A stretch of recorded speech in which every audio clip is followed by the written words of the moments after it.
I'm Cheryl State Bryson, mom, divorcee, health nut, and host of the Healthy Mom After Divorce podcast, where I help divorced moms get healthy, create financial stability, and develop emotional fortitude while they master co-parenting their kids. The place is here, and your time is now. So let's do this. Hey, healthy mamas. Welcome to this 8th episode of the Healthy Mom After Divorce podcast. Thank you for joining me and taking the time out of your already busy day to listen. You know, I absolutely love hosting this podcast. I really want to help other divorced moms know that they're not alone and that there is light at the end of the many dark tunnels they encounter. But honestly, if I'm being totally true to who I am, that's not the only reason I love it. Doing this podcast actually helps me as well. Being able to talk to you and share my experiences with you on a weekly basis is so valuable to me. It truly helps me grow into the woman and mother I want to be. And so I really appreciate you being part of this community and coming on this journey with me. Okay, so let's get into this. And remember, you can find the full transcript for this episode at healthymomafterddivorce.com/8. So our family recently got back from the summer trip that we take every year with the kids. As I've mentioned before, my girls are super into horseback riding, just like I was at their age. So every year we go to a guest ranch for a few days. The experience is always amazing. You get to go on a couple of rides every day, and each time you go on a ride, you're assigned a certain horse by the wranglers. Now, you can make requests for specific horses or specific types of horses, but ultimately the wranglers make the final decision, and they base that decision on a number of factors like your skill level, your age, your height, your weight, and whether or not the horse is available or on a break. And after you ride, you can make a request for the same horse or a different horse, depending on your experience during the ride. Or you can make no request at all and just roll with whatever you get. Over the years and being around many guests on the ranch, I've come to notice a particular pattern. Most people tend to want to switch horses. So they ride the horse they're assigned to, but after the ride is over, they're unhappy in some way. The horse is too slow or too fast. The horse eats too much, or the horse isn't responsive or too excitable.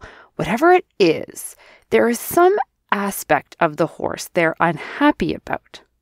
So in order to fix this, they request to switch horses, citing whatever reason they have. I'd say the most common complaints are the horse is too slow or the horse eats too much.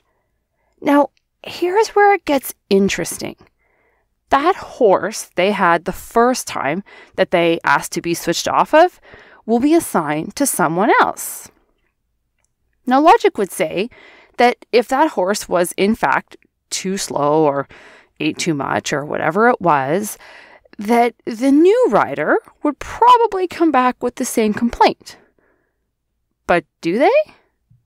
Not necessarily. Let's go back to our original unhappy rider. What do you think happens after their second ride with their new horse? Do they come back satisfied? Not usually. Time and time again, the rider wants to switch horses again. Now, being an experienced rider myself, I have ridden many horses in my lifetime with varying personalities. And at the ranch, I've also ridden the horses that people find difficult or slow or, hefty snackers. And I can tell you this, I have found that those horses are not actually that slow, and they don't actually try to eat the whole time. So what gives? What's the difference? It's the rider. Here's another example. On one of our rides this year, Our wrangler told my girls that she was so impressed with how fast they had their horses going. The wranglers were repeatedly getting feedback that these particular ponies were slow and, the guests couldn't get them running. But here were these 2 9-year-olds getting these ponies to go so fast that they were even at the front of all the other horses in our group. So what's the lesson here for all these guests who say their horse is too slow? Well, they won't want to hear it, but here it is anyways. It's not the horse. It's you. What amazes me every year is the number of people who blame their horses. They don't seem to even consider the possibility that they were simply not experienced enough to get the horse to do what they wanted. And because they won't even consider that it might be at least partly their fault, these guests don't take any responsibility. And they don't ask for pointers or try to improve their skills or even consider their role in the equation. They just insist on a new horse. And I don't know about you, but I find this truly fascinating. And it got me thinking, where else does this show up? As divorced moms, we face a ton of difficult and challenging situations when dealing with our ex or co-parenting our kids and growing a new version of our family. And when things don't go the way we'd like them to, how often do we blame others? How often do we think it's all our ex's fault or blame the divorce process or the lawyers or, blame our new partner or even our kids? As much as we'd like to sometimes, we can't just switch our co-parent like these guests can switch horses. But at its core, it's the same blame something else attitude, isn't it? There's no self-reflection going on or any responsibility taking on our part. What's really happening when we are blaming someone else or blaming the situation or just generally blaming something outside of us is we're taking the position of being a victim. A victim assumes no responsibility for their part. They assume it all just happens to them and they play no part in it. Just like these guests at the ranch who assume the problem is only the horse, when we assume no responsibility in the conflict around our divorce and co-parenting situation or our money challenges or our stress and anxiety, we take the position that our lives are completely out of our control and somehow unrelated to how we're showing up and the actions we're taking. If you're like me, that doesn't make any sense. And as someone who is always striving to be healthier, emotionally and physically for me and my kids, I am constantly looking for where my power lives. It's not always clear, but what I do know is it does not live in a belief that I am not part of the puzzle. Because if I'm not part of the puzzle, I can't be part of the solution. The truth is, I do play a role, and my job is to recognize the part that I play and decide what I can do about it. As divorced moms, we need to look inward and reflect on what we can do to improve our skills so that we can navigate situations as they are in a healthy way. Not sit back as victims and pretend like there's nothing we have done to contribute, therefore nothing we can do. For instance, your co-parent is your co-parent. Whether they are difficult and constantly counter-parenting or maybe uninvolved and non-communicative, they are who they are. And you had kids with them.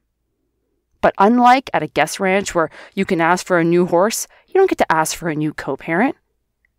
I think perhaps in this world where we often get immediate gratification for the things that we want, if we're unhappy with something, we've learned to just blame something outside ourselves and demand that we be given a new one or a different one. We have learned not to look within, but only without. We've not been taught to look for the role we are playing in a situation that's not going quite right. We assume we're doing everything right and we have no changes to make. Our egos assume we're not part of the problem. Frankly, we've learned to assume it's just the horse. But year after year, I've noticed that same horse, that one that's so slow for one person, actually goes quite fast for another. Same horse, same ranch, same trail. but different rider. What if we approached co-parenting this way? What if we approached our health this way? Frankly, what if we approached everything this way?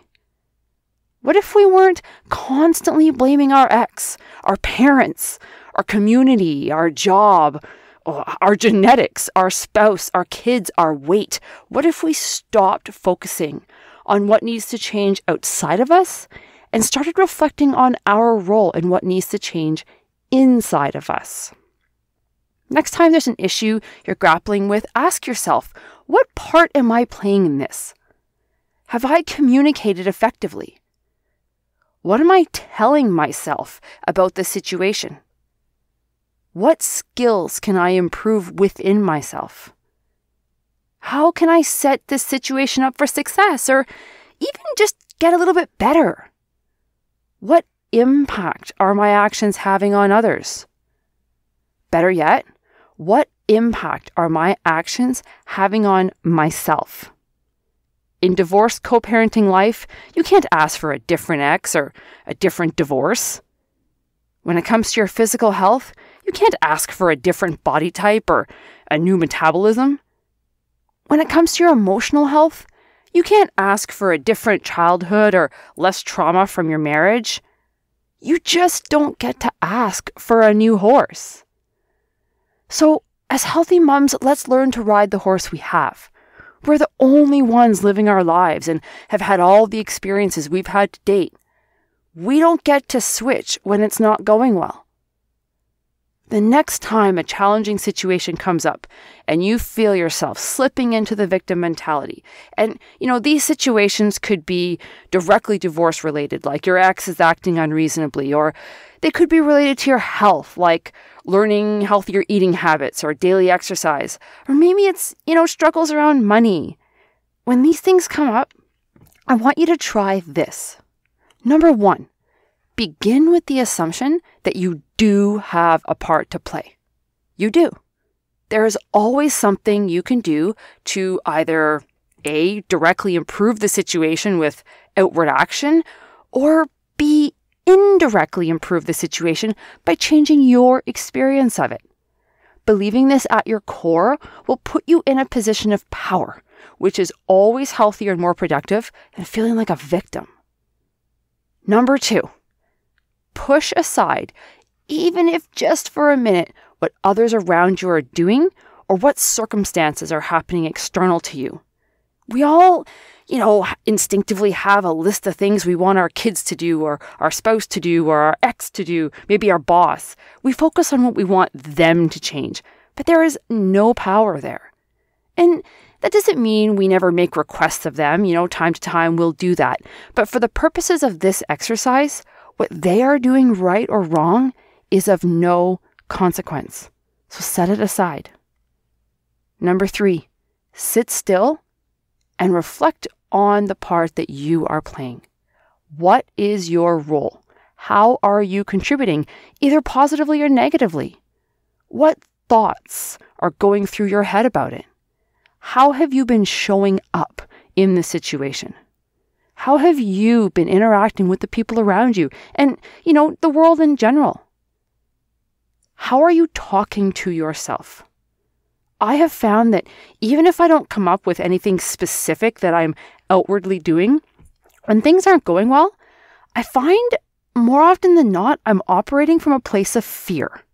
And I'm guessing you might find this happens to you as well. Other times, there are more outwardly behaviors that we notice. Maybe it's how you communicate, and that can mean either in tone or, specific content.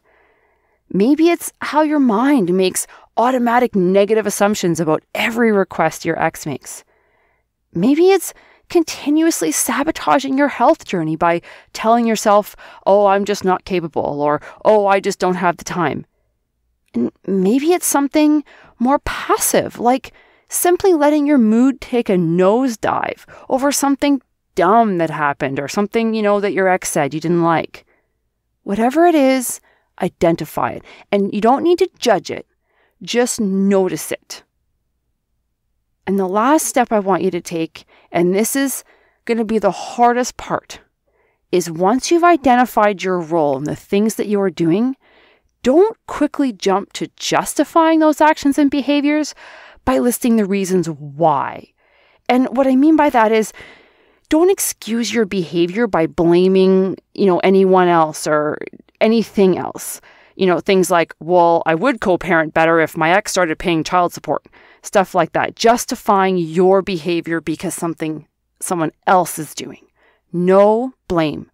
Just become grounded in your part in the play.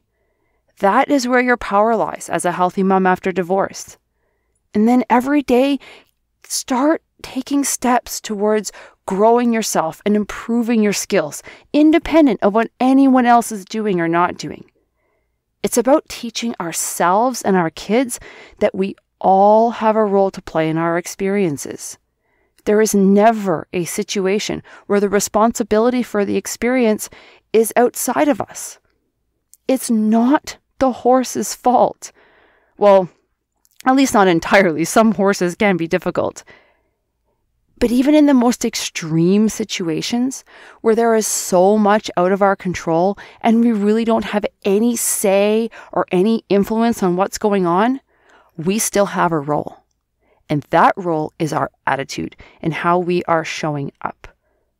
So to all the guests at the ranch who can't get their horse to go faster, I would say ask for help. Figure out what you're doing wrong. Learn the cues. And then ride the damn horse.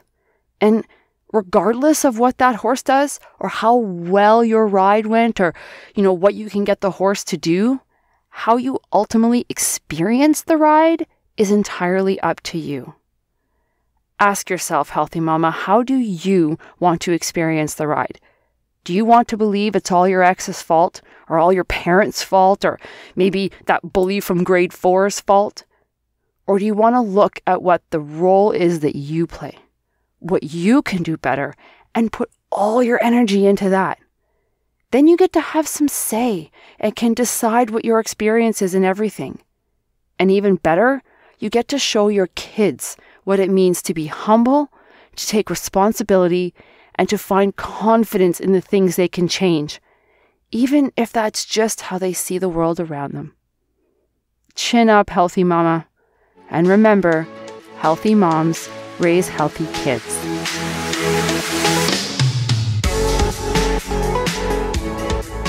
Thank you so much for listening. Please leave a review. And if you like what you heard, share this episode with other mums.